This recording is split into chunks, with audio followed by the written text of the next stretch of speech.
Hey, I'm Alex, And I'm Brandon. and welcome to Living Electric. We're both content creators and electric vehicle enthusiasts. And through this podcast, we hope to share our experience with owning electric vehicles and help you join the electric life. So I own a Model 3, Brandon owns a Chevy Bolt, and since we bought our cars, and even just through going through the buying process, we've realized there's a ton of confusion around electric vehicles and what charging is like, what actually owning one is like, and really our goal with this whole podcast is to share what EV ownership is really like, not just what you see in articles or on YouTube videos, what like real ownership is like, and dispel a lot of the myths around EV ownership. So Brandon, do you want to give your background with electric vehicles? Yeah, my name is Brandan Boggs and I'm based out of Cleveland, Ohio. I have pretty much lived my entire life and have enjoyed becoming part of the EV community here in Northeast Ohio. I've had a lot of interest in electrified vehicles ranging back to the early 2000s with the first Prius. Yes, the first Prius. From there, I became fascinated with Tesla and the Model S, and my love for the brand led me to a full-time sales position in Cleveland while I was in my undergrad studies. After graduating, I moved to a different position, but my love for these vehicles continued, and I currently drive a 2019 Chevy Bolt EV. Prior to owning this, I owned a 2012 Chevy Volt, and yes, that is with a V, not a B. I bought the Bolt back in 2019 and have enjoyed most of my trips in the vehicle, except that I am ready to move to a new EV eventually. My goals are to continue educating others through content production on YouTube, TikTok, and this podcast, as well as talking a lot about electric vehicles and Tesla. So kind of my background with EVs, I don't think as exciting as Brandon's, quite honestly. But I got interested in EVs back when I was probably when I was kind of learning how to drive. I know I wanted like a really cool car, and I know I wanted it to be electric. I didn't want to buy this car that was going to pollute the planet and have this huge carbon impact just to have fun and drive around in. And I started looking at electric vehicles and kind of happened upon Tesla. I know a lot of the EVs that were coming out back when I was 16 or so, a lot of them just weren't good EVs, quite honestly. They had 100 miles of range. They weren't very fast. And Tesla really tried to change that, I think. And I think they've done a good job at succeeding in that.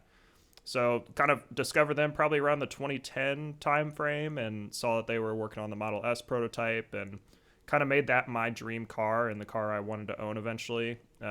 So by the time I graduated college in 2018, they had released the Model 3 at that point, and that became my new dream car. So after graduating, I made a bad decision of buying a used, it was a 2014 Scion FRS. So that was a car I drove for about a year or so.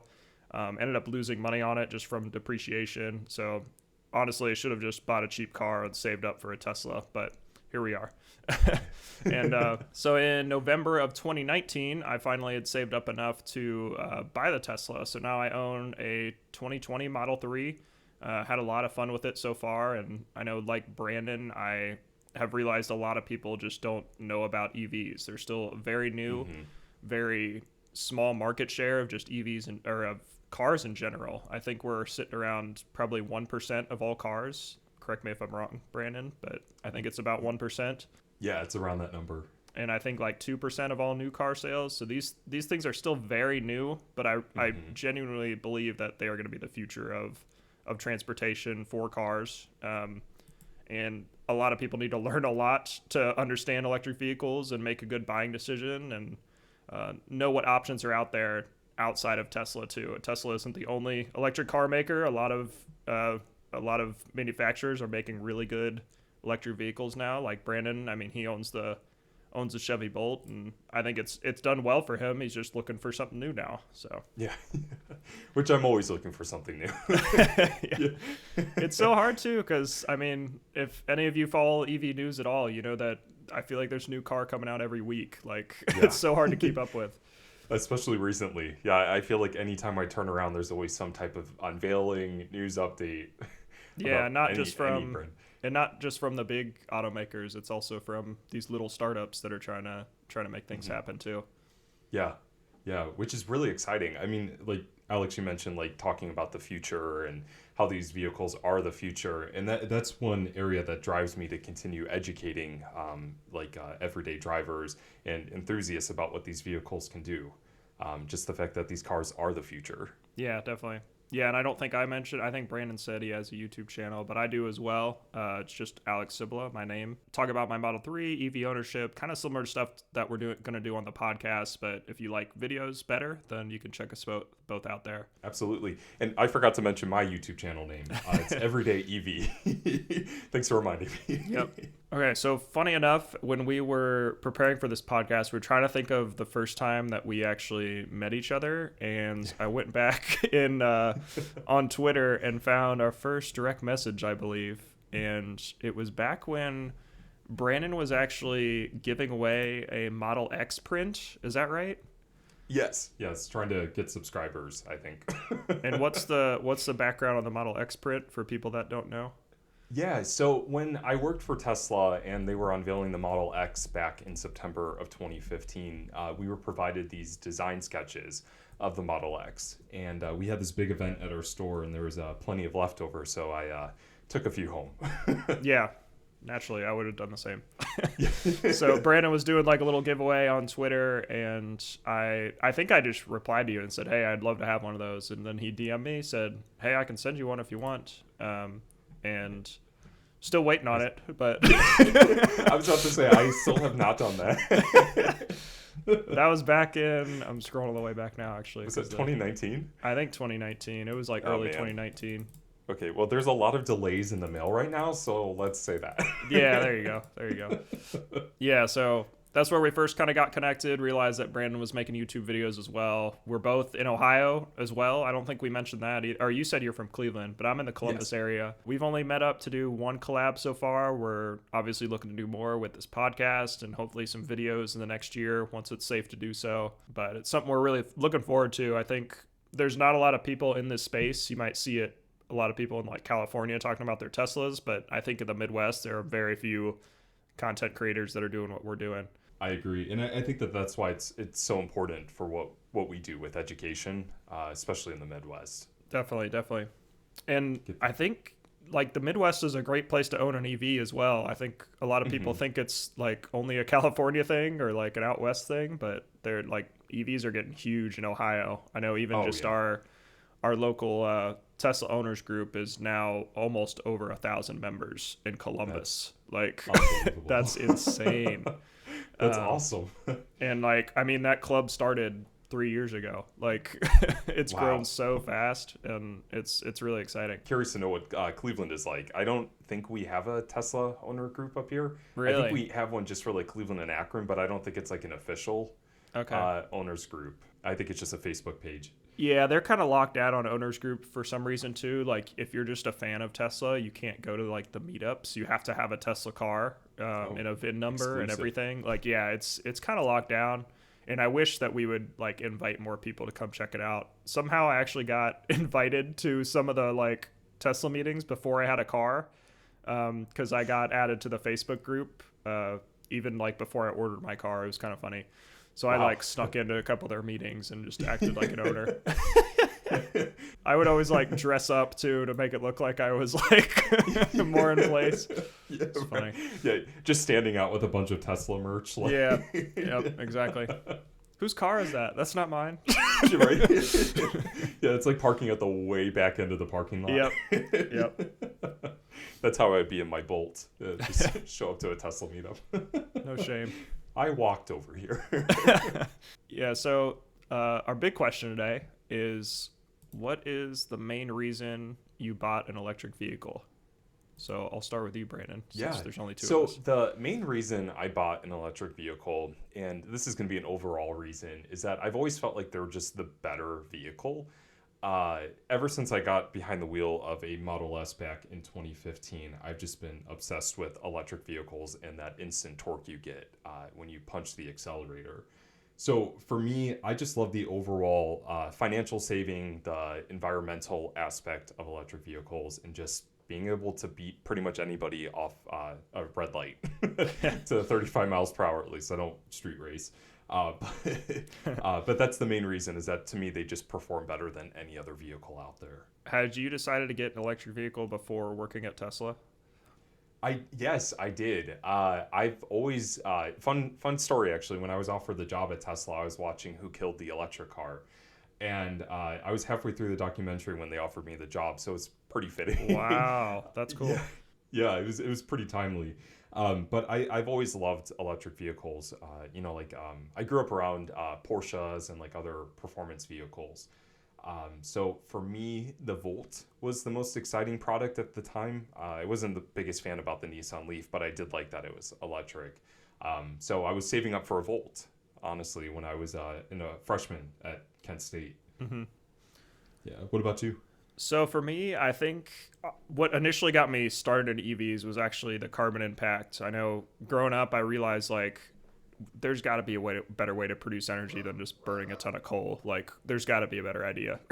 so, so I actually have a background in electrical engineering. I got my degree in 2018. And the reason I got into that is because I wanted to work on solar panels and wind and all that kind of big scale, utility scale solar and all that renewable type energy. And I know as we transition away from fossil fuels, cars got to go too. I mean, those run on a ton of fuel.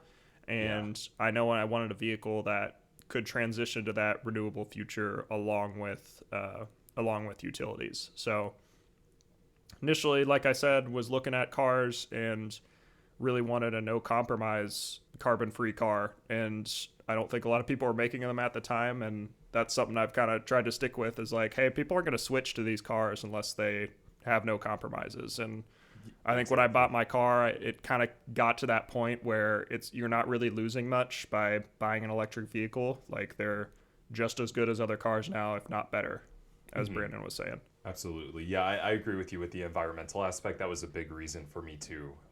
I've always tried my best to, recycle, reuse, and just try not to produce as much waste as the common person does, or, the average person does. And for me, I agree. It's definitely the combo of utilities and driving an electric vehicle. Yeah. It's like a match made in heaven. Definitely. Yeah. And it's really cool now that people are able to basically have that whole system in their house now. I mean, rooftop solar has gotten like really good and very cost effective. Like you can basically just replace your utility bill with a loan for solar and pay it off in 10 years and never have to pay for electricity again, which is crazy. I know. Yeah, we have a few houses in our area of Cleveland. I think there's about 5 or 8 houses in our neighborhood that has solar now. That's awesome. And within their first month, they net zeroed out their cost. Yeah. Yeah, which is just unbelievable because we don't get too much sun here in Cleveland. So the fact they did that is unbelievable. Yeah, it's getting good. Yeah. That's a goal of mine one day to get solar. Oh, definitely. I think my end goal with everything is to be like basically off grid, except for like sewage and like be connected to the power grid in case like either I overproduce or underproduce and I'm still backed up somewhat. Yeah. I still need the internet. I don't know if I can go off grid. Oh, like yeah. So to start off and what to expect from our podcast, charging and charging experience is a frequent question that Alex and I both receive when it comes to electric vehicle ownership.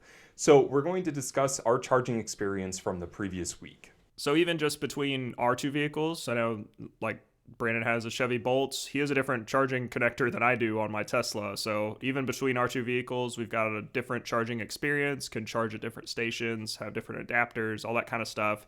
And really talking about that and what our experience is like at charging stations, I think will be helpful to a lot of you listeners. Absolutely. Yeah, I think a good exposure to both of our experience. Another thing we want to cover along with just our charging experience is the videos we posted in the past week. I know some people don't have time to watch a YouTube video, but maybe they're sitting in their car and have a chance to listen to us on this podcast. So we'll give kind of a brief summary of the videos we posted, some of the topics we covered, and maybe some videos we plan to shoot in the future, along with maybe some struggles and successes of content creation, because it is a lot tougher than I think people recognize. So our goals for this podcast is to publish new episodes bi-weekly every Monday mornings.